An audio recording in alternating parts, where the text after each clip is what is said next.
اعوذ باللہ من الشیطان الرجیم، بسم اللہ الرحمن الرحیم۔ آپ صلی اللہ علیہ وآلہ وسلم نے فرمایا، کیا میں تم لوگوں کو سب سے بڑے گناہ نہ بتاؤں؟ 3 بار آپ صلی اللہ علیہ وآلہ وسلم نے اسی طرح فرمایا۔ صحابہ نے عرض کیا، ہاں یا رسول اللہ صلی اللہ علیہ وآلہ وسلم۔ آپ صلی اللہ علیہ وآلہ وسلم نے فرمایا، اللہ کا کسی کو شریک ٹھہرانا، ماں باپ کی نافرمانی کرنا۔ آپ اس وقت تک ٹیک لگائے ہوئے تھے، لیکن اب آپ سیدھے بیٹھ گئے اور فرمایا، ہاں، اور وہ جھوٹی گواہی بھی۔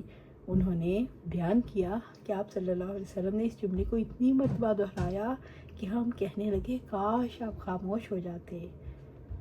اسماعیل بن ابراہیم نے بیان کیا، اسے جریری نے اور ان سے عبد الرحمن نے۔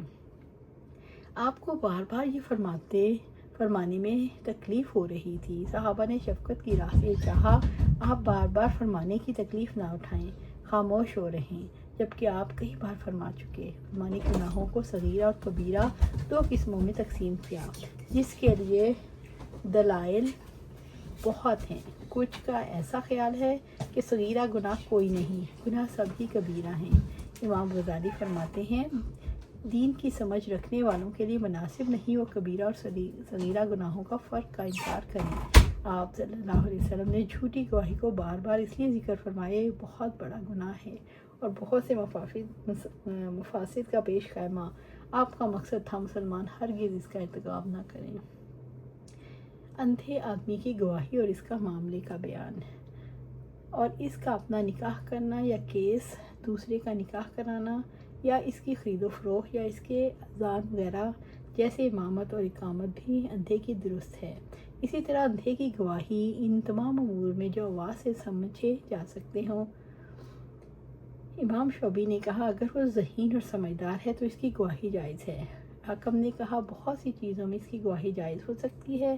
زہری نے کہا، اچھا بتاؤ، اگر ابن عباس رضی اللہ تعالیٰ عنہ کسی معاملے میں گواہی دیں تو تم اسے رد کر سکتے ہو، اور ابن عباس رضی اللہ تعالیٰ عنہ جب نابینا ہو گئے تھے تو وہ سورج غروب ہونے کے وقت ایک شخص کو بھیجتے تاکہ آبادی سے باہر جا کر دیکھائیں سورج پوری طرح غروب ہو گیا یا نہیں، اور جب آ کر غروب ہونے کی خبر دیتے تو آپ افطار کرتے۔ اسی طرح آپ طلوع فجر کے وقت متعلق پوچھتے، اور جب آپ سے کہا جاتا ہاں فجر طلوع ہو گئی تو 2 رکعت سنت فجر نماز پڑھتے۔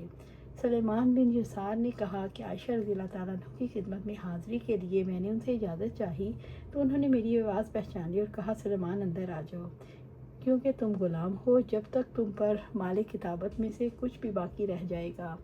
سمرہ بن جندب نے نقاب پوش عورت کی گواہی جائز قرار دی۔ عائشہ رضی اللہ تعالیٰ کے غلام تھے سلیمان بن یسار، اور عائشہ رضی اللہ تعالیٰ غلاموں سے پردہ کرنا ضروری نہیں جانتی تھیں، خواہ اپنا غلام ہو یا کسی اور کا۔ سلیمان بن یسار مکاتب تھے، ان کا بدلِ کتابت ابھی ادا نہیں ہوا تھا۔ عائشہ رضی اللہ تعالیٰ نے فرمایا، جب تک بدلِ کتابت میں سے ایک پیسہ بھی تجھ پر باقی ہے تو غلام ہی سمجھا جائے گا۔ نقاب ڈالنے والی عورت کا نام معلوم نہیں ہوا۔ اللہ سبحانہ تعالیٰ سے دعا ہے ہمیں قرآن و سنت پر عمل کرنے کی توفیق دے، اس پر جمع دے، اور جنت الفردوس کے اعلیٰ مقام پر اپنے پاس گھر عطا فرمائے۔ آمین یا رب العالمین۔